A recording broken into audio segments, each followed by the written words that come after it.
Similar to the topic of love, I feel like this is the topic that, for a very similar reason, I've always had trouble with, and it is the idea of the ego. And it seems like, from my experience, whenever I heard growing up people talking about it, everyone seemed to have a very different definition of what it meant. Um, Other than the consistent point that it wasn't good, um, everyone seemed to define it, what it actually was, like, very differently. Um, and so I always had trouble connecting with the idea. Like, the idea never really made sense to me. But recently, I heard it explained through the lens of that it is sort of like the mask that we wear. It is the persona that we're playing. That if you sort of like look at this world as a sort of like a play or like a movie, that the whole planet is sort of like this really big movie, and everyone's playing a character in it. That the ego is that character. That um, thinking about it from the perspective of like the mind, if you sort of like split the mind into the subconscious, and I think the subconscious is sort of like a supercomputer that's making sure that everything's running properly and absorbing the information from the world and all these things, and then the supercomputer feeds that to more like the conscious computer, so that you can make conscious decisions and that you can make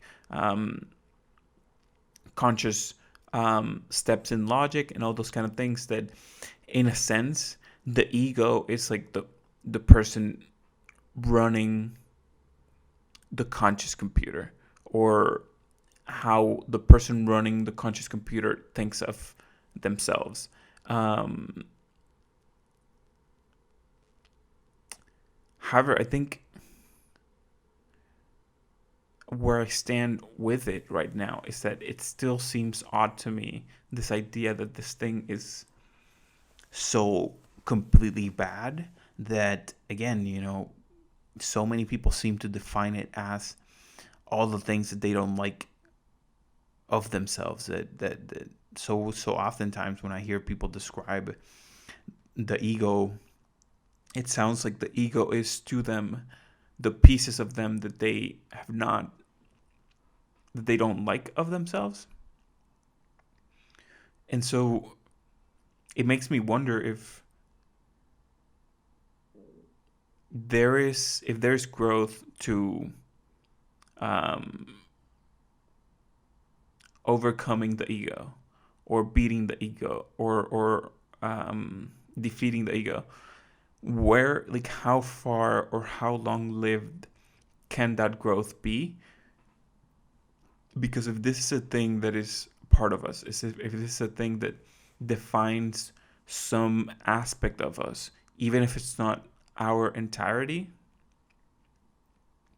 would we not benefit more from somehow accepting it or assimilating it with the rest of who we are, as opposed to kind of like shunning it to the side and uh, putting all these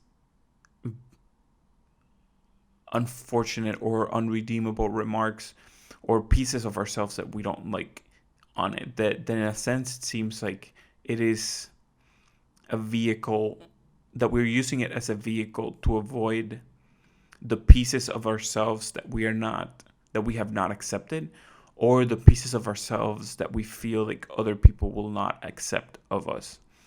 And it just seems to me that,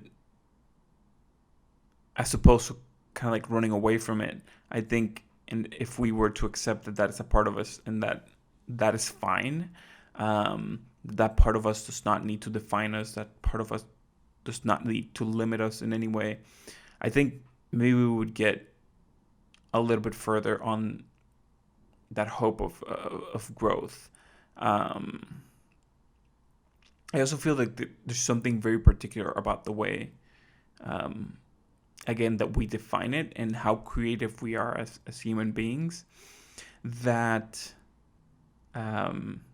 if you were to if you were running away from the authorities, if you're running away from the police or something like that, and you were about to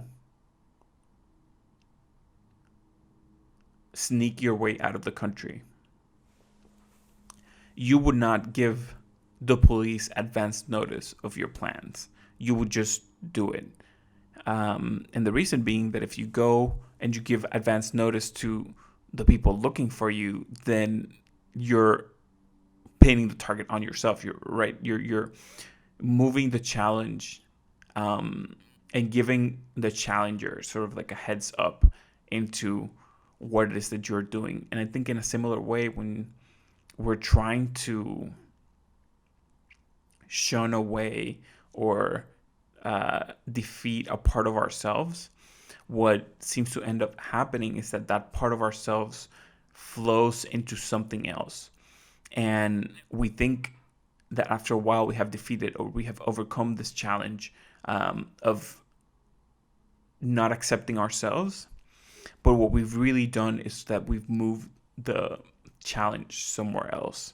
And that then when we find where it is, when we find this new location or where it is, like this new way in which it is manifesting, or this new thing that we have found out of ourselves that we don't like, and we then say, oh, here you are, found you again, time to exercise you out again.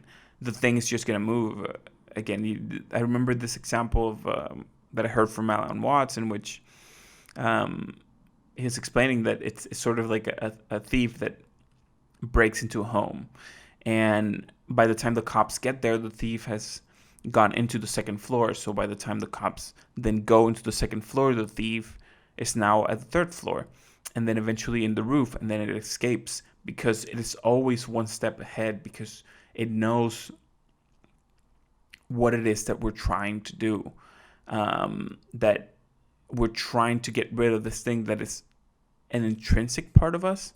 And so in reality, what we maybe need to do is not defeat ourselves, but embrace ourselves and who it is that we are, and to understand where it is that we stand today, and again, to know that where it is that we are today does not need to define where we are tomorrow, or who we are as human beings, or as people. But in that understanding, we sort of like get to regain our footing and define where it is that we want to go next, and how it is that we want to get there.